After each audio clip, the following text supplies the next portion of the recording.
All right. Welcome to Valeriecation Yoga. My name is Valerie. Today, let's talk about boundaries. Boundaries as a yoga teacher or wellness professional. It does not feel great when someone tries to test the limits of the boundaries or the container that we like to have as we come into our classroom and into the world. And for me, boundaries is a lifelong learning program, for lack of a better way of saying it. I am consistently trying to work on boundaries in my life. I read books about boundaries when I can, and I do try to notice when my boundaries are starting to be questioned or challenged. So I wanted to pop in here because I hear it quite often that teachers are working with boundaries as well and trying to understand boundaries within their own classroom. So giving you a couple of examples, how would a student disrespect boundaries you put it into the classroom? And then we are going to go back a little bit too and talk about how you can establish your own personal boundaries. So our classes start at a certain time and certain time. So say you teach a class on a Saturday from 9 a.m. to 10 a.m. Your own personal boundary could be, I start class exactly at 9 and I end class exactly at 10. And I think that helps to honor the time that your student has put aside for this specific class. Oftentimes, if my class will run over later because of other circumstances, I will also let my students know that it could be that the class would end maybe 5 or 10 minutes after schedule. But for the most part, I think it's a really great idea to stay within that hour so that you can respect your own students' time and also respect just the fact that your students will also have those boundaries and you will have those boundaries. So something that can happen in a setting like a 9 a.m. to 10 a.m. is that you might have a student that either arrives very early to the class or stays a lot later after class. That is most of the time disrespecting your personal boundaries as a teacher, as you as a teacher have other things to do besides that one class. And I know that might sound really rude, but you do, right? You might be teaching another class. You may have family obligations. You might just want to sit and watch your favorite Netflix show. Who cares what it is? But it's someone kind of stealing your time. And so in the yoga principles and the ethical principles, we talk about asteya, so stealing, right? Stealing can be done in a lot of different ways. But it's usually, it usually is something of value, right, to you.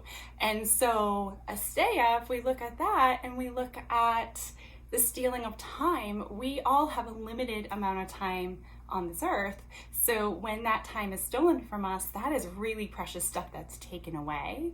So if we can think of it that way, your time is so super important that extra 15 minutes with a student who wants to talk about personal issues or problems and things like that could be a real violation of your boundaries. Now, if you're a teacher and part of your class is allowing for that time, then it's not. You are offering that time and space to people. As long as you're not feeling depleted by that, you are within the confines of your own boundaries. So, for example, I teach a Pilates class twice a week. I tell my students if after class they had a question about their specific practice, they can come to me and we can hash it out. That might mean I get 1 or 2 people, maybe more. That's going to take me maybe 5 or 10 minutes after class to answer those questions. But to me, it's important because the class size is large and I can't get to everybody individually. So those who do want a little bit more feedback, I want to work with them. So to me, that's within the confines of my boundaries. But if I have a student that wants to stay and discuss personal matters for another half an hour after class, that's not in my personal boundaries because I have to get to a class or family obligations and I will feel depleted if that happens.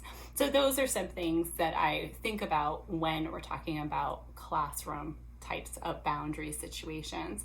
On the other hand, having a student arrive very early to class could also be a boundary issue in that the teacher is usually going to want to set up the classroom, set up music in the classroom, set up any filming that might have to happen, lights, anything, props, things like that.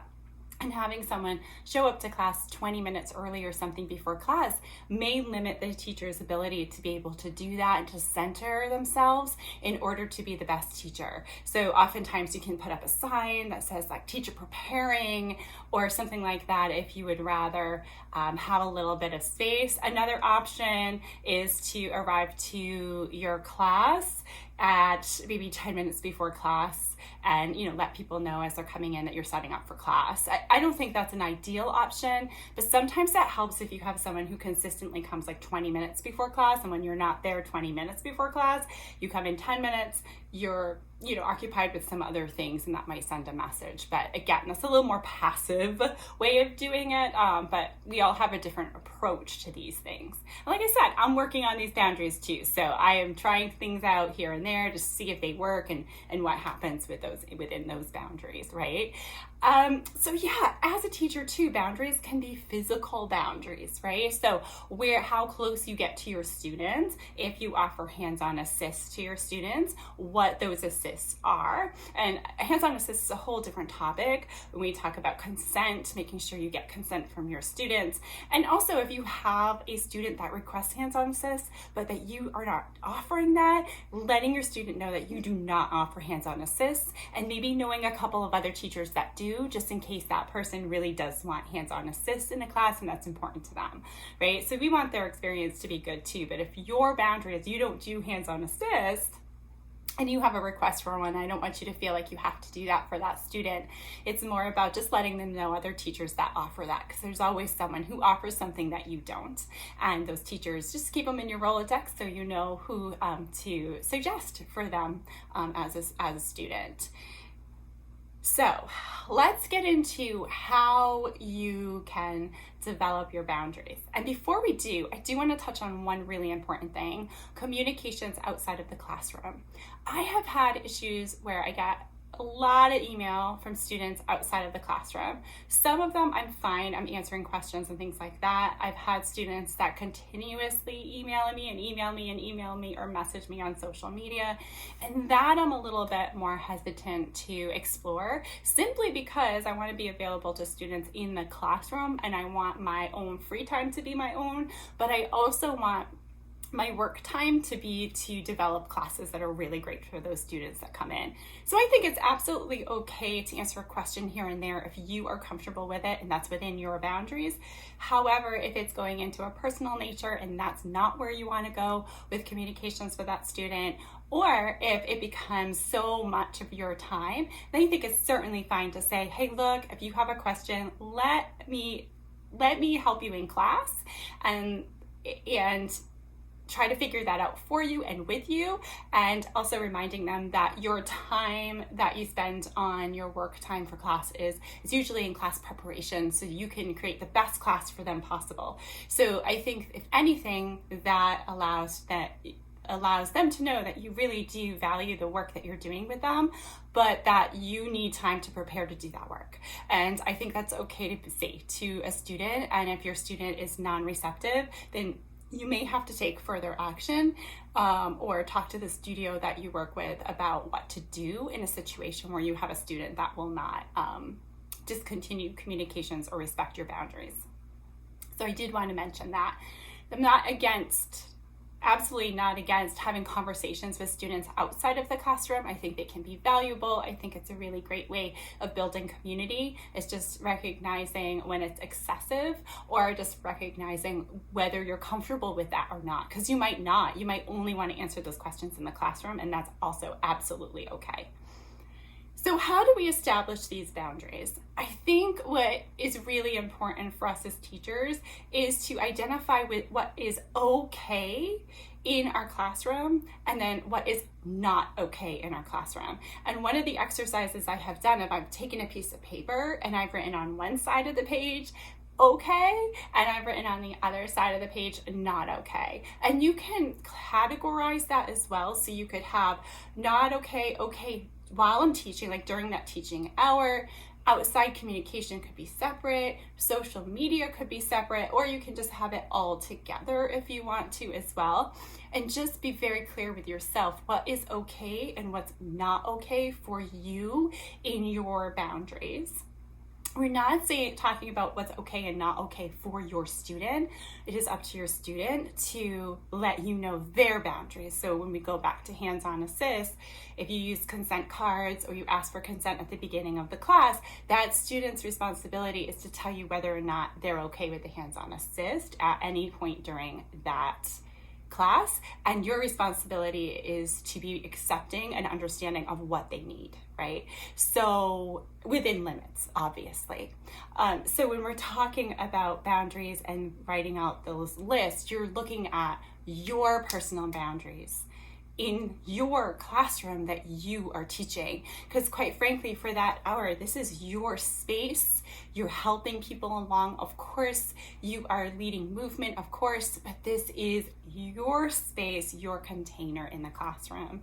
And so writing those things down, what is okay for you in what your boundaries are, what's okay for you in your classroom, and then setting that up for yourself, and also what's not okay.